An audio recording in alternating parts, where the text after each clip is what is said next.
Así inicia Es Noticia en profundidad. Qué placer estar con ustedes. Soy Tatiana Pérez y les saludo desde nuestra sede central en Caracas, en Venezuela. A partir de este momento tenemos 3 temas que son noticia y los vemos en titulares. Es noticia Chile. Comienza la semana y las movilizaciones del llamado Superlunes llenan las calles de la capital de Santiago. La coalición del gobierno, entre tanto, se reúne y apunta a un diálogo con la oposición, pero nos preguntamos, ¿quién es la oposición para el gobierno? ¿El pueblo que se manifiesta por miles? ¿El Partido Comunista? ¿El Frente Amplio? ¿Quiénes son? Vamos a profundizar en ello y todo este panorama.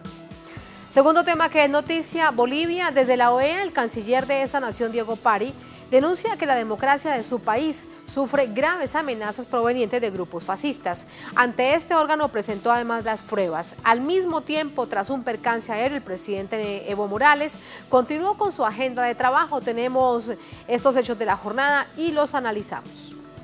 Tercer tema que es noticia, Cuba. El canciller de esta nación, Bruno Rodríguez, denuncia que el Departamento de Estado de Estados Unidos presiona a 6 naciones de esta región del mundo, de América Latina, para que voten contra la resolución que condena el bloqueo de ese país contra la isla. El próximo 7 de noviembre será la cita anual contra esta forma de crimen de Estado. Desde organizaciones sociales se alzan cientos de voces en contra precisamente de este bloqueo. Es lo que veíamos la víspera en el Congreso Antiimperialista. Analizamos estos hechos en Noticia que así comienza. Bienvenidos, bienvenidas.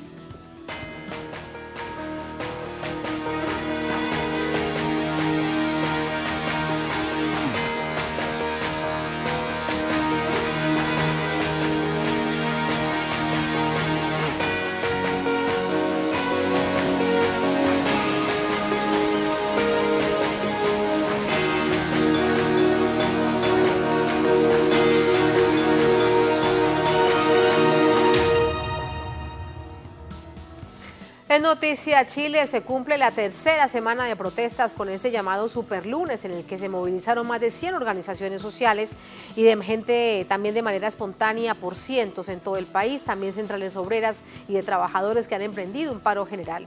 Los pedidos sociales y políticos son cada vez mayores, cada vez más profundos.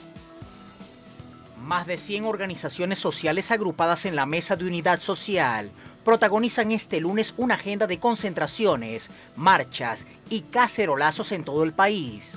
En la ciudad de Santiago, el punto de encuentro fue la Plaza de Tribunales. A las 17 horas local, se acordó la masiva convergencia de los manifestantes en Plaza Italia, que las fuerzas policiales intentaron impedir con represión desde temprano. Así fue hace como unos 20 minutos más o menos, yo estaba allí y había unos carabineros, no habían provocaciones mayores de ningún lado y salieron corriendo y yo ya tenía un carabinero encima cuando todos me advierten. Me pescan entre 5, me pegan lumazos en las manos, me las dejaron para que acá, tengo la nariz. Fracturada también. Uno me agarraron porque me agarraron de las patas entre 4 y de las manos y uno me agarró de mi parte íntima y me agarró para arriba. Yo le dije, oye, violador, y ahí me entró todo el mal.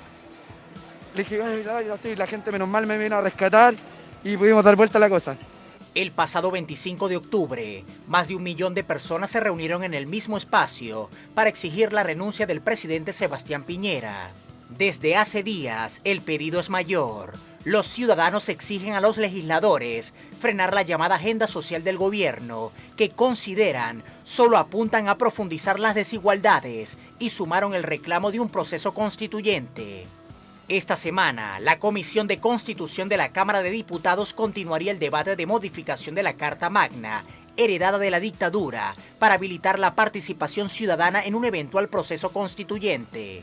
Durante la misma jornada, un grupo de activistas sociales, encabezado por la Premio Nobel de la Paz, la guatemalteca Rigoberta Menchú, presentaron una carta en el Palacio de la Moneda, exigiendo al mandatario detener inmediatamente la violencia perpetrada por las fuerzas de seguridad.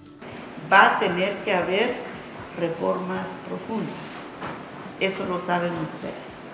Si no se hacen reformas profundas, la crisis chilena va a tardar un par de décadas.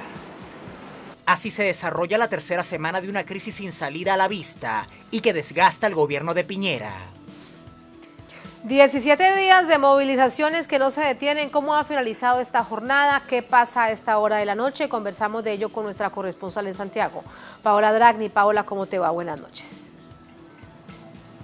Buenas noches, Tatiana, ¿cómo estás? Todavía hay enfrentamientos en la avenida Providencia, en la avenida Alameda y en el centro de Santiago porque los manifestantes están muy molestos. Esta masiva convocatoria a las 5 de la tarde fue brutalmente reprimida con disparos a mansalva, que lo hemos descrito en todas las jornadas anteriores, pero que sin embargo van en aumento. Cada vez son... Hemos perdido la comunicación con nuestra corresponsal en Santiago. Rápidamente la vamos a retomar.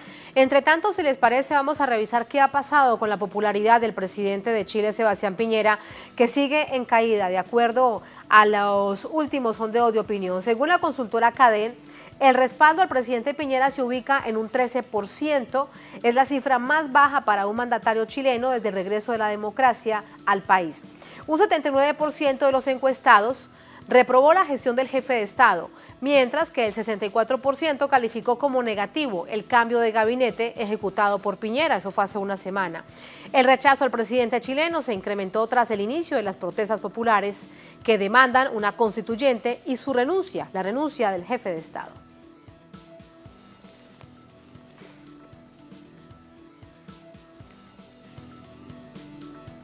Vamos a retomar la información con nuestra corresponsal. Entre tanto, de una vez vamos con el análisis. Para ello nos acompaña Esteban Silva, él es sociólogo, miembro del Frente Amplio de Chile, nos acompaña también desde Santiago. Esteban, ¿cómo estás? Buenas noches.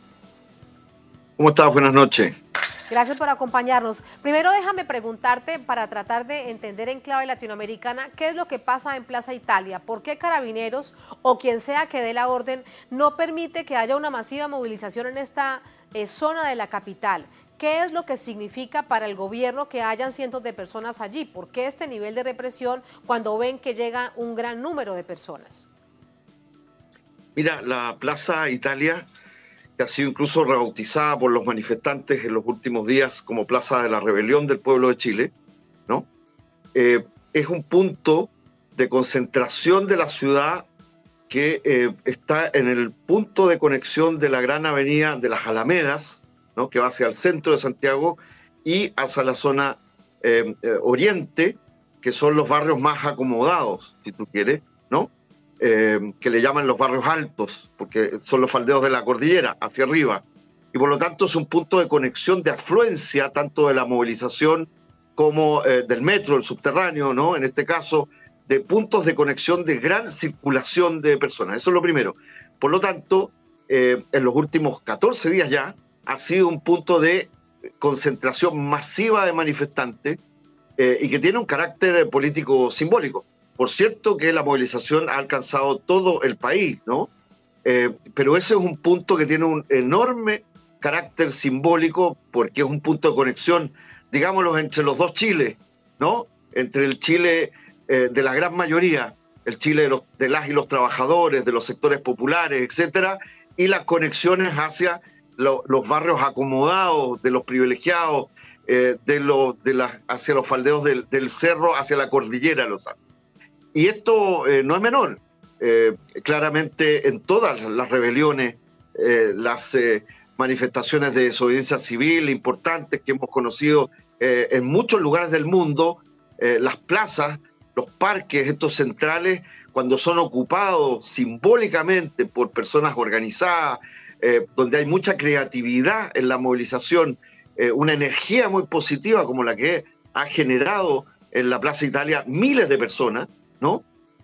Y de ahí se ha desplegado por toda esta gran avenida, que las grandes alamedas evidentemente tienen un carácter político simbólico muy, muy relevante. Y creo que hoy día, el superlunes, convocado por la Mesa Unidad Social, ¿no? Yo soy parte de la Mesa Unidad Social, te hablo desde ahí, por Chile Mejor sin Tratados de Libre Comercio, no ha sido solamente en la Plaza Italia, sin lugar a duda, también en las más importantes ciudades de Chile. Pero aquí adquiere un valor simbólico, hay muchos jóvenes, hay mucha creatividad. A mí me tocó estar hace poco rato atrás justamente en esa convocatoria y era muy, muy fuerte. Por eso las fuerzas represivas, particularmente las fuerzas especiales de Carabineros, intentan que no se reúna ahí la gente. porque cuando se reúne ya un mínimo de cientos de miles de personas, ya es imparable y empieza a llegar gente de todos los puntos de Santiago a manifestarse en la Plaza Italia y después se despliegan hacia otros lugares, lo que genera además inestabilidad, que se corte el transporte público, que cierren los locales comerciales a temprana hora, es decir, un funcionamiento irregular e inestable de la ciudad generado por los propios manifestantes.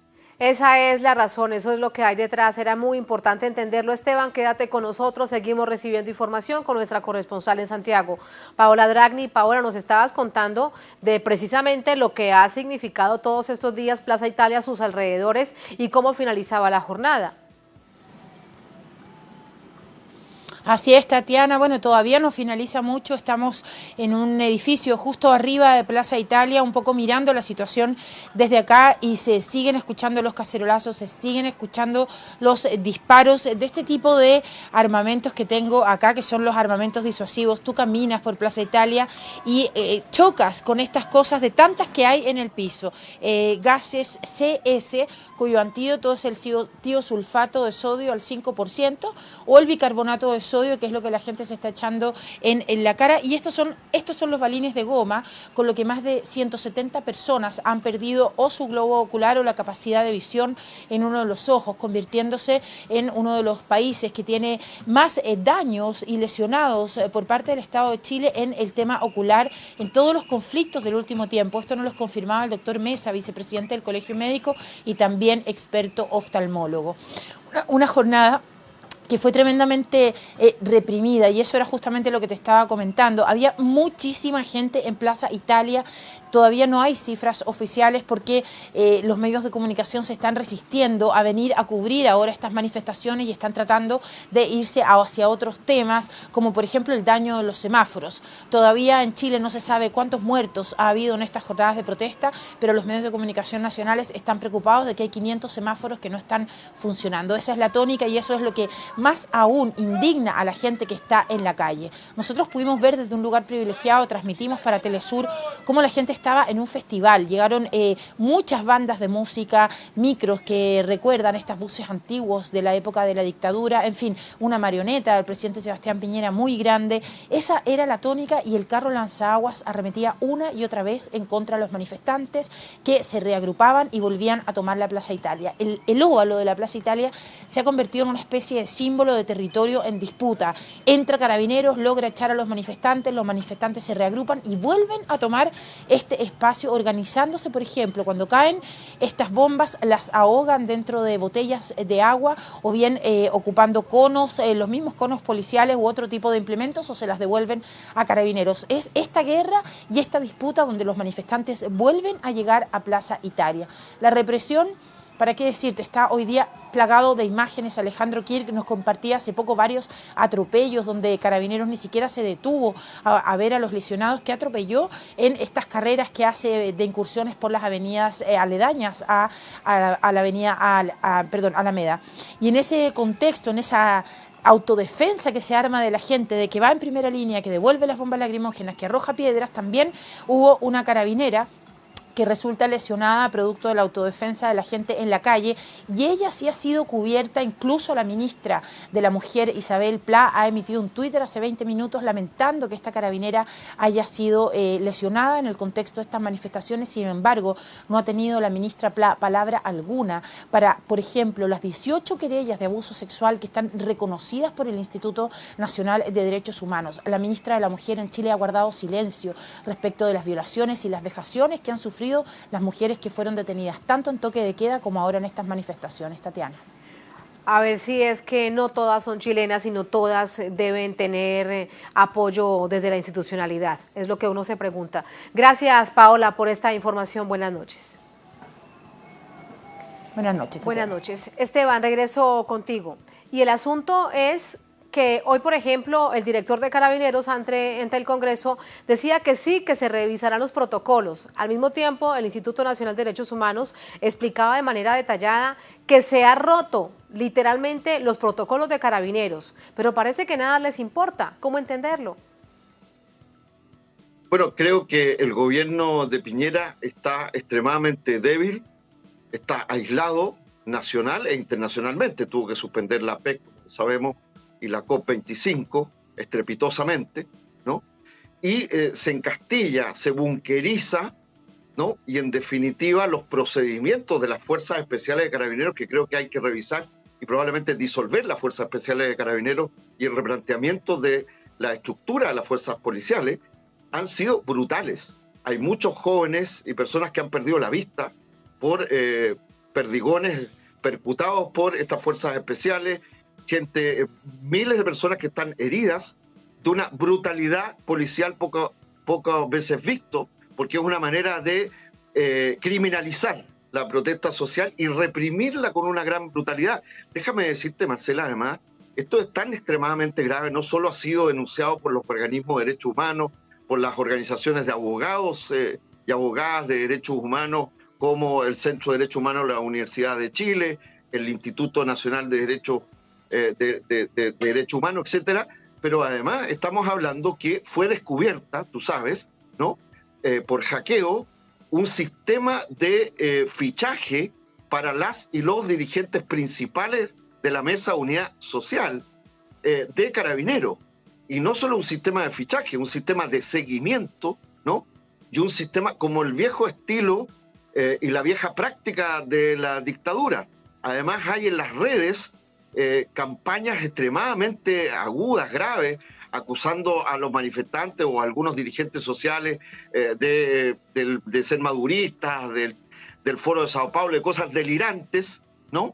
Que forman parte de una estrategia que debe clarificar la propia acción de la inteligencia policial, que estaba fichando a los principales dirigentes de la Mesa Unidad Social. Si me permite, solo quiero hacer una referencia. Mire, afuera de mi casa hay un auto con una placa, es decir, con la patente, hace varias horas con 2 personas que hemos investigado y que no aparece que tiene ningún propietario. Y es segunda vez que vienen a amenazarme en mi casa. Solo por mencionarle un caso concreto, ¿no? Hay muchas personas, y particularmente los dirigentes de la Mesa Unidad Social, que han sido objeto de seguimiento y de fichaje Esteban, de pero manera eso que grave. usted Estoy nos hablando dice, de los dirigentes sindicales, sí, y estoy hablando de dirigentes estudiantiles. Esa es la lógica, por lo eso que tanto usted nos estamos dice, ante un todo momento es muy muy represivo. grave. Es todo esto que usted nos está diciendo, y ya lo recibimos además a manera de denuncia, es muy grave. El asunto es ante quién denunciar si son los actores estatales que están actuando así. Hay un problema de fondo. El gobierno intenta señalar que escuchó el clamor, la movilización, la ira, el estallido social, pero no quiere cambiar nada. Quiere mantener el modelo neoliberal, incluso está inventando diálogos consigo mismo, ¿no? Cambios de gabinete cosmético o conversaciones con opositores que no representan a la mayoría de las y los chilenos que están en las calles. Se ha negado a cualquier tipo de interlocución con las verdaderas organizaciones del pueblo trabajador, que son las centrales sindicales, estudiantiles, reunidas en la Mesa de Unidad Social, ¿no? Por lo tanto, tenemos una crisis institucional. Vamos a tener que enfrentar no solo el tema de la demanda por una asamblea constituyente, ¿no? Y el cambio de la Constitución, sino que hacer profundas revisiones ante una crisis institucional de proporciones gigantescas, que partió con un estallido social y hoy día es una crisis político de régimen e institucional. Por lo tanto, evidentemente hay un tema de denuncia, ¿no? Del rol que están jugando estas instituciones, pero hay que buscar la forma en que se reencaucen con un mínimo respeto del Estado de Derecho, y esperamos que ese rol lo cumpla la Administración de Justicia. Con respecto, lo dices, al Estado de Derecho, hoy reunidos en el gobierno de coalición de Chile Vamos, dicen, y lo destacaban algunos de sus referentes, que lo que se evidencia es que se mantiene el Estado de Derecho.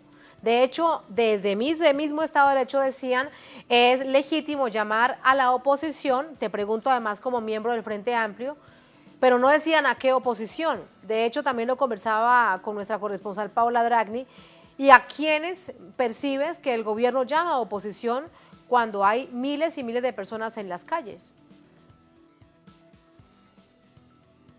Particular visión y como miembro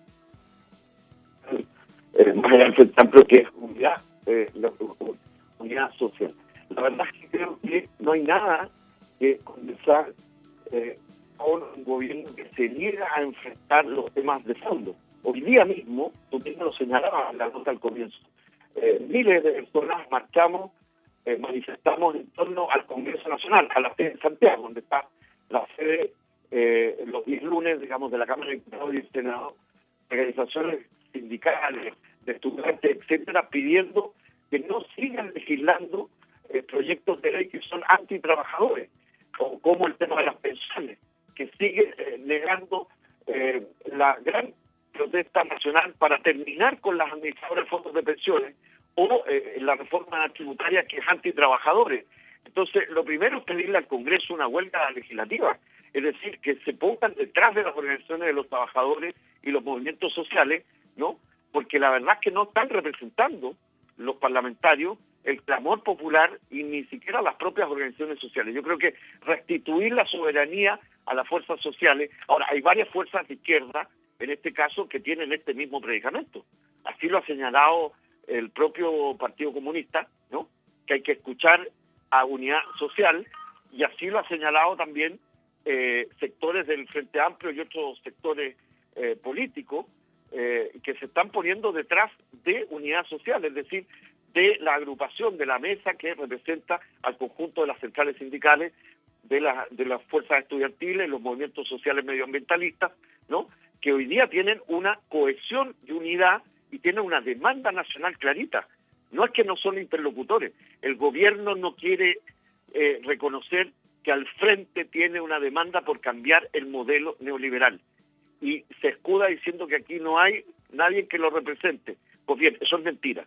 O sea, mire, usted no estaría fichando con seguimientos de inteligencia que fueron hackeados de unidades de inteligencia de la policía a los principales dirigentes de la mesa Unidad Social si no fueran considerados para ellos un verdadero peligro, que son los que hemos convocado a las huelgas, al paro nacional, que son los que hemos convocado hoy día al superlunes. Eso es lo que está ocurriendo en la práctica y eso todavía lamentablemente está en puja porque tenemos un gobierno que aislado se niega a abrir la compuerta a una salida a la crisis institucional que hoy día crecientemente pide en las calles la renuncia del propio Sebastián Piñera. A 17 días de estas movilizaciones que se ven indetenibles. Gracias, Esteban, por ese análisis. Un placer y muy buenas noches y por favor cuídese siempre.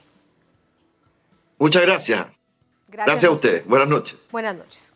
Así nos vamos a la primera pausa en esta emisión de Noticia. Al volver en Noticia Bolivia, desde la Organización de Estados Americanos, el canciller de esta nación, Diego Pari, denuncia que la democracia de su país, de Bolivia, sufre graves amenazas provenientes de grupos fascistas. Y ante este organismo presenta las pruebas. Al mismo tiempo, tras un percance aéreo, el presidente Evo Morales continúa con su agenda de trabajo. Analizamos estos hechos, todos estos hechos de esta jornada. En Noticias ya venimos, sigan con nosotros.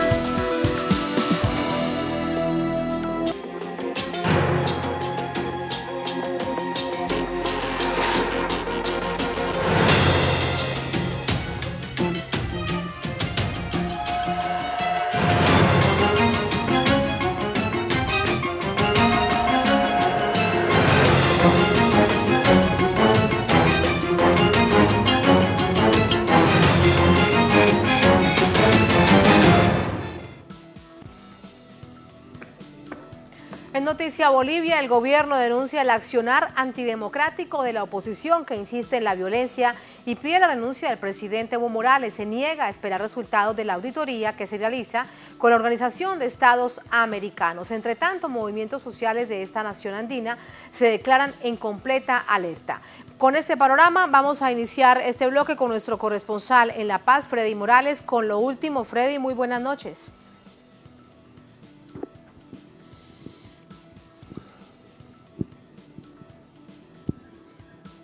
Hola Tatiana, buenas noches. Te decía, Freddy, entregando el primer panorama, que con lo último hoy ha sido esta noche el nivel de tensión que había en el país, particularmente en La Paz, por las movilizaciones opositoras y la alerta que había de movimientos sociales. Quiero preguntarte por allí para comenzar, ¿cuál es el panorama a esta hora?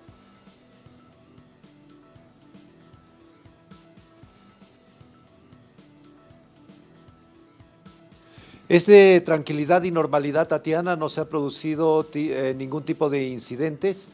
Desde temprano en la tarde, la policía desplegó un operativo realmente impresionante de sus efectivos alrededor de todo lo que es la Plaza Murillo, donde están el Congreso Nacional o Asamblea Legislativa y la Casa de Gobierno, la antigua Casa de Gobierno y la nueva Casa de Gobierno o Casa Grande del Pueblo, como se la ha denominado, donde el presidente Evo Morales ha trabajado también durante toda la tarde y continúa cumpliendo con la agenda que se había previsto de manera anticipada.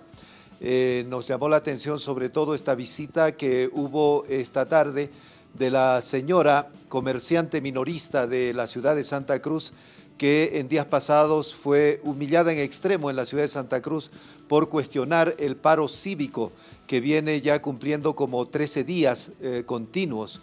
Esta señora fue obligada, como hemos estado informando, a arrodillarse y pedir perdón a los dirigentes cívicos y a otras personas que se vieron perjudicadas por el reclamo de ella para poder trabajar y llevar el pan a su casa. De modo que el presidente Evo Morales, tras este incidente del helicóptero que abordó en Colquiri, un centro minero de Oruro, para volver precisamente a Oruro, esta tarde se restituyó a sus funciones como si no hubiera pasado absolutamente nada. Sobre el incidente del helicóptero, señalar que ya están adelantadas las investigaciones, tanto por la Fuerza Aérea y por las propias instrucciones del jefe del Estado. Se ha mencionado que por el momento que se ha tratado de un problema de mal tiempo en la zona que habría provocado el incidente, de donde todos salieron sin ningún rasguño, todos salieron sin ningún problema. Te comentaba también que hubo un despliegue policial que aún se mantiene alrededor de la Plaza Murillo, porque la Universidad de San Andrés fundamentalmente y los profesores urbanos de La Paz, que responden a líneas muy radicales políticamente hablando, salieron en marcha por la noche, al iniciar esta noche. No se registraron incidentes, pero hay mucha atención de parte de la policía debido a que el propio ministro de Gobierno, Carlos Romero, ha denunciado que han llegado hasta La Paz grupos violentos enviados por los comités cívicos de Santa Cruz, de Cochabamba y de Chuquisaca, de Sucre. De modo que el propio ministro ha señalado que a estas organizaciones opositoras que están expresando lo más radical de la actual movilización opositora del país, les interesa provocar muertos para provocar a su vez mayor descontento y mayor zozobra en la población. Te comento también, Tatiana, que finalmente se develó ese gran misterio que había creado el último sábado el dirigente cívico de Santa Cruz, en sentido de que le daba al presidente Evo Morales 48 horas para renunciar. Ante un cabildo en la ciudad de Santa Cruz, a los pies del Cristo Redentor, como le gusta decir al dirigente cívico Fernando Camacho, ha señalado que efectivamente le esperaba que no renuncie el presidente Evo Morales y no ha renunciado, y que por lo tanto ahora radicaliza las medidas de presión. Y a partir de la medianoche ha instruido que se tomen las instituciones del Estado para provocar que estas instituciones queden asfixiadas, queden sin ninguna actividad. Es decir, según sus propias palabras, él ha decidido que las instituciones del Estado también se sumen al paro que él viene imponiendo desde hace 13 días en la ciudad de Santa Cruz y en algunas provincias. El dirigente cívico, que ha adoptado desde el principio un tono muy teatral, muy histriónico, ha dicho que él personalmente va a traer una carta al presidente Evo Morales pidiéndole la renuncia, pero además le trae la carta de renuncia al presidente Morales y que eso lo hará entre mañana martes o el miércoles.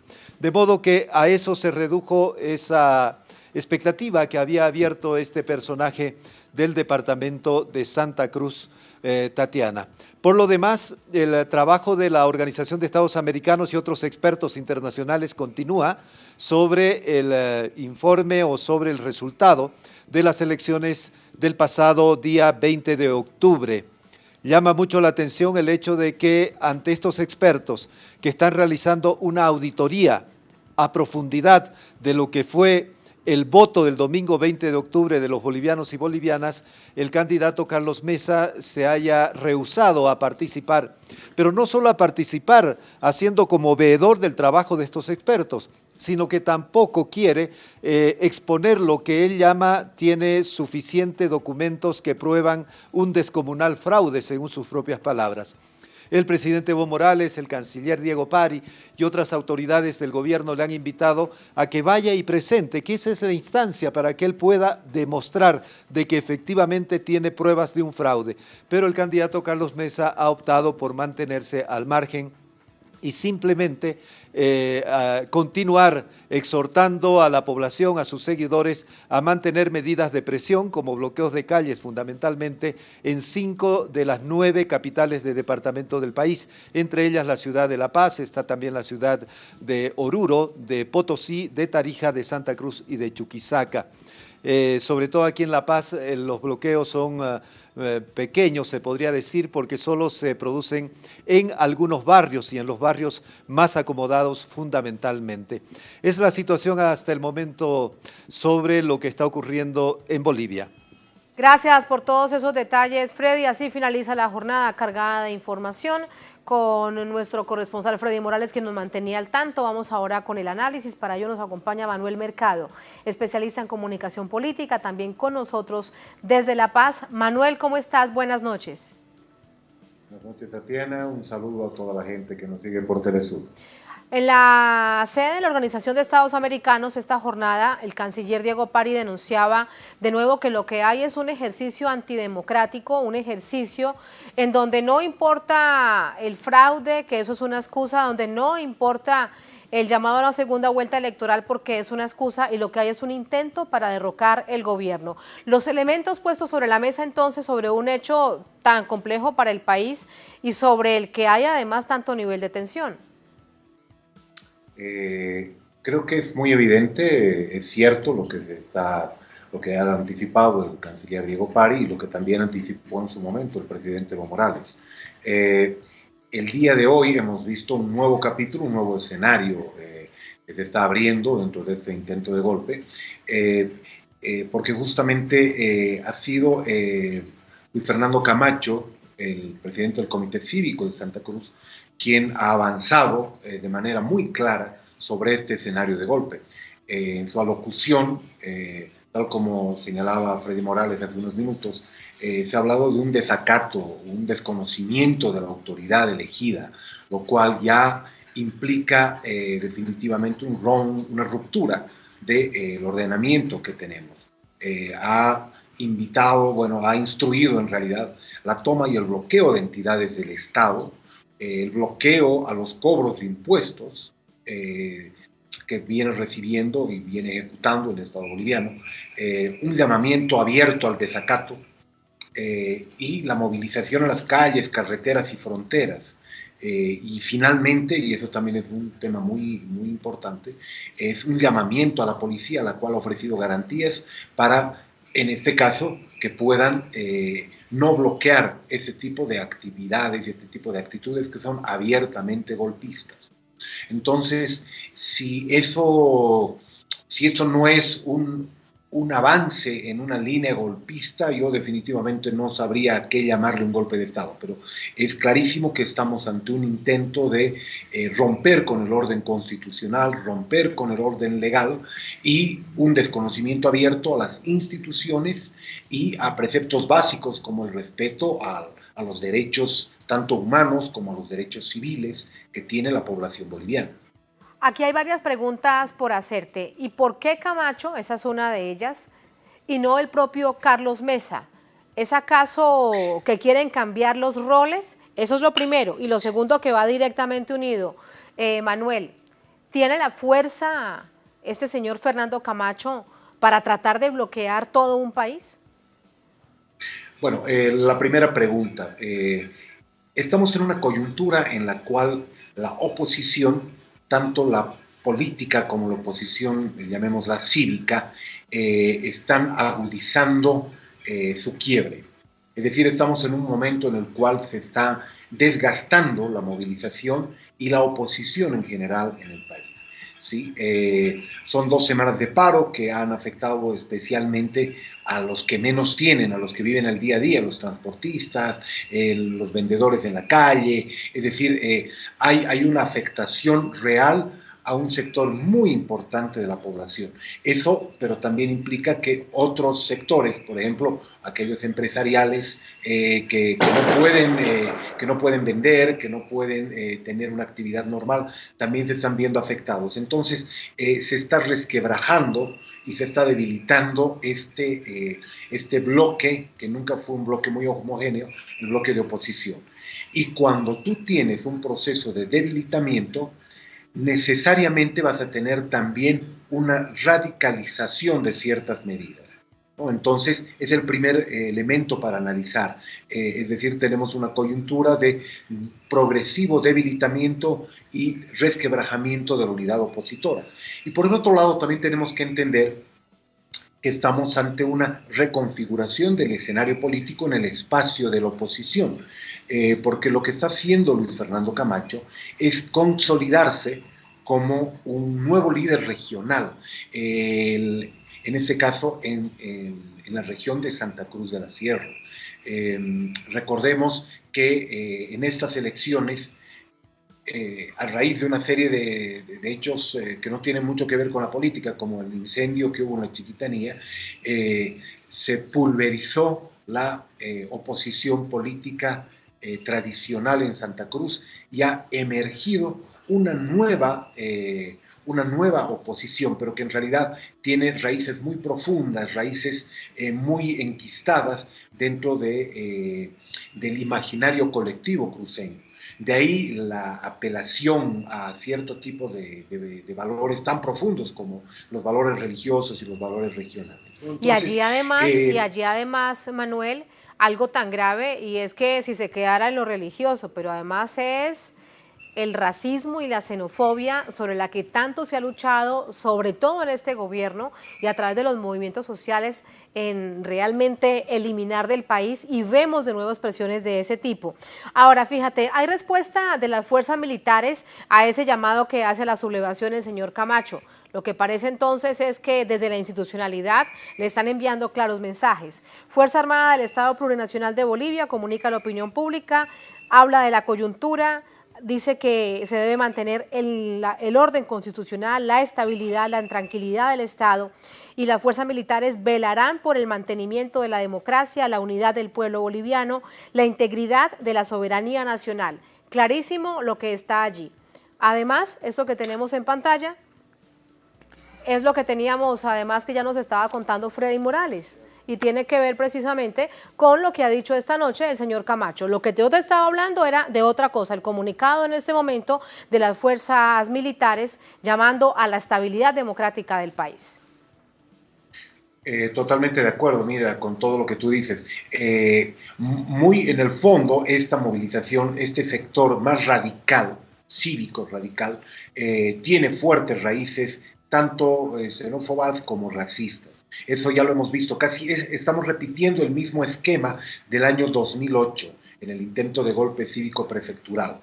¿Sí? Entonces, son los mismos actores profundamente fascistas, porque no hay otro término para denominarlo, son profundamente fascistas, que se están movilizando y están tratando de ganar espacio dentro del nuevo escenario de la oposición boliviana, por un lado. Y por el otro lado, tenemos que comprender y analizar la posición de las Fuerzas Armadas dentro de una constante que ha tenido los últimos 14 años el gobierno del presidente Evo Morales. Ni en los peores momentos, y hablemos del 2008, del intento de golpe cívico prefectural, el Estado, el gobierno, ha sido tentado a recurrir a la fuerza militar. ¿sí? En ningún momento se ha pensado, al menos por parte del gobierno, en recurrir a fuerzas militares, pero sí la oposición ha estado permanentemente tocando las puertas de los cuarteles, como decimos acá, para tratar de pedirle a las Fuerzas Armadas que rompan con la Constitución, rompan con todo lo establecido en el marco de la democracia que tenemos en Bolivia y se pasen al bando de la oposición para dar un golpe en todo el sentido de la palabra, aunque lo que estamos viendo es un clarísimo intento de golpe blando, ¿no? Entonces, tenemos ese tipo de intentos, pero por el momento están bloqueados en ese sentido y a lo que están apelando en un momento de radicalidad y en un momento de debilidad, a pesar de la cantidad respetable, muy importante de gente que está en las calles, es básicamente a una manipulación psicológica y comunicacional. De ahí hecho, es que Manuel, se explica... Sí, fíjate que con todos estos ingredientes y escuchándote atentamente, vemos de una manera muy clara, muy similar, la fórmula en Venezuela. Buscar el mejor titular para atemorizar, para generar terror psicológico, apoyados por medios de comunicación de mañana se acaba el día, mañana no hay más país. Y resulta que el país sigue y mañana hay un mañana y la vida continúa y lo que se hace es mantener el intento de radicalización. ¿Percibes también esa fórmula venezolana en Bolivia hoy con estos ingredientes? Absolutamente, absolutamente. Es paradójico que durante mucho tiempo la oposición boliviana ha señalado al gobierno del presidente Evo Morales como un gobierno que buscaba venezolanizar la dinámica política, tratando de agarrarse de esa caricatura que han hecho muchos medios de comunicación sobre la situación política en Venezuela. Pero son ellos justamente los que están avanzando dentro de la mismísima receta que hasta este momento siguen muchos sectores de la oposición venezolana. Están tratando de posicionar a un líder joven, a un líder carismático, un líder con una gran habilidad histriónica, con una gran capacidad verbal, pero que no tiene en realidad más que una posición política radical, ¿no? Entonces tenemos ese elemento. Una gran cantidad de apelaciones a la religiosidad boliviana, o sea, nuevamente hemos tenido hoy día por parte del líder del comité cívico actos, pero que realmente rayan dentro de lo teatral, ¿no? Pidiendo una oración para perdonar y ser perdonados como región, por otras regiones del país. Tenemos una despersonalización y deshumanización de aquellas personas que o son masistas o son afines al proceso de cambio. Es decir, de esa manera tú puedes limitar la posibilidad de que la gente que está en la oposición sienta algún tipo de remordimiento en el momento de golpear, agredir, insultar a cualquier persona que piense diferente. Es decir, es una exacerbación de la violencia y del conflicto. Y finalmente la violencia y el miedo, que en este caso van legitimados por una supuesta propiedad de la verdad, que en este caso estaría vinculada a las acusaciones de fraude.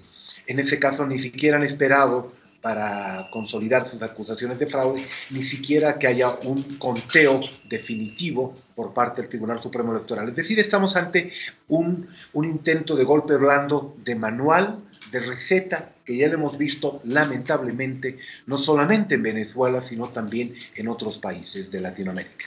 Cuando lo que se les piden es que presenten pruebas del supuesto fraude, si es que lo hay, pero tampoco se presentan las pruebas. Se queda entonces desde esta visión política en un escenario muy complejo para el país si revisamos la radiografía de otras naciones de América Latina. Te ponía el ejemplo de Venezuela, pero es cierto, hay otras naciones que han pasado por una situación similar. Manuel, gracias por ese análisis. Muy buenas noches. Tatiana, un saludo muy grande. Muchísimas gracias. Buenas noches. Así nos vamos a la segunda, última pausa en esta emisión de Es Noticia. Al volver en Noticia Cuba, el canciller de esta nación, Bruno Rodríguez, denuncia que el Departamento de Estado de Estados Unidos presiona a 6 naciones de América Latina para que voten contra la resolución que condena el bloqueo de ese país, de Estados Unidos, contra Cuba. El próximo 7 de noviembre será esta cita anual mundial contra esta forma de crimen de Estado. Entre tanto, desde organizaciones sociales, cientos alzan su voz en contra precisamente de ese bloqueo económico, comercial, financiero, criminal. Revisamos estos hechos, los profundizamos, estamos en Noticias, ya venimos con esto.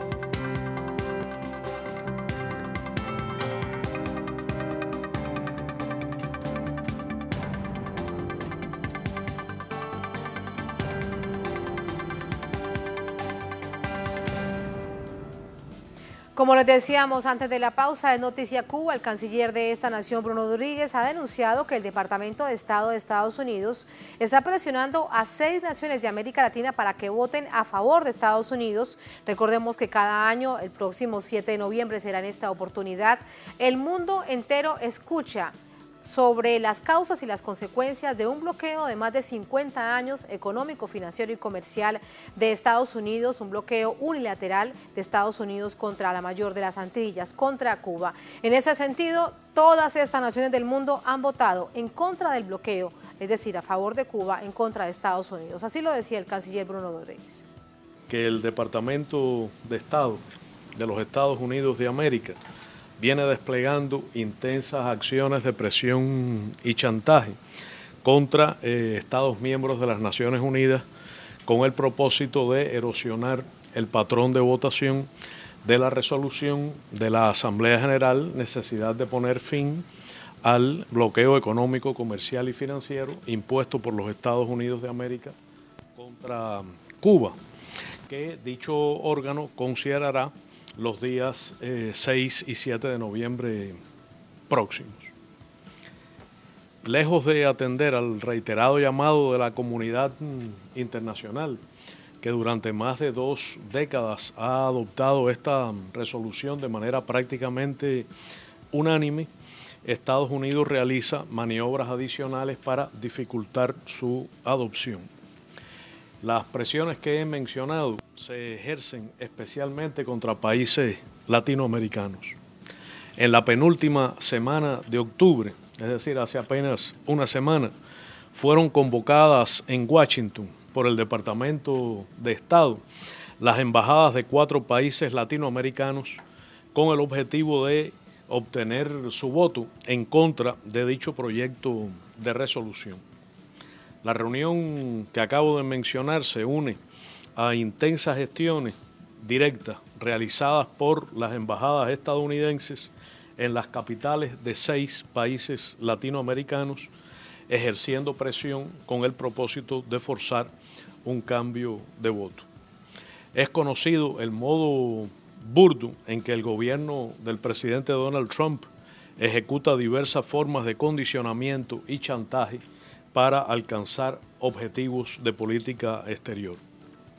Tras el marcado fracaso del pasado año de 2018, cuando el Departamento de Estado intentó enmendar y cambiar la naturaleza de la resolución que tradicionalmente se presenta a la Asamblea General, este año el objetivo se ha centrado en deprimir el patrón de votación sobre la base de presiones ejercidas en todas las regiones del planeta.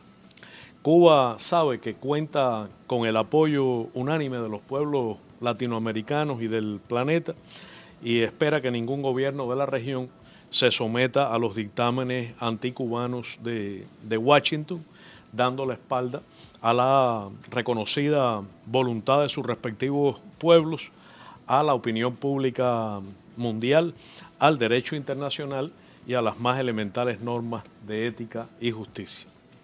Allí está la denuncia del canciller de Cuba, Bruno Rodríguez, en contra del Departamento de Estado y el intento de presión de Estados Unidos, del gobierno de la Casa Blanca, por cambiar su decisión con respecto al bloqueo de Estados Unidos de más de 50 años en contra de Cuba, un bloqueo económico, financiero y comercial, pero que ha transversalizado, que ha permeado la vida de todos los y las cubanas. Así vamos a poner punto final a esta emisión de Noticias. Cerramos nuestra pantalla tradicional, nos quedamos en redes sociales, @NoticiaTelesur, @Tatiana Telesur. Durante esta jornada, otro hecho fue noticia, con eso nos dejamos. Hasta mañana.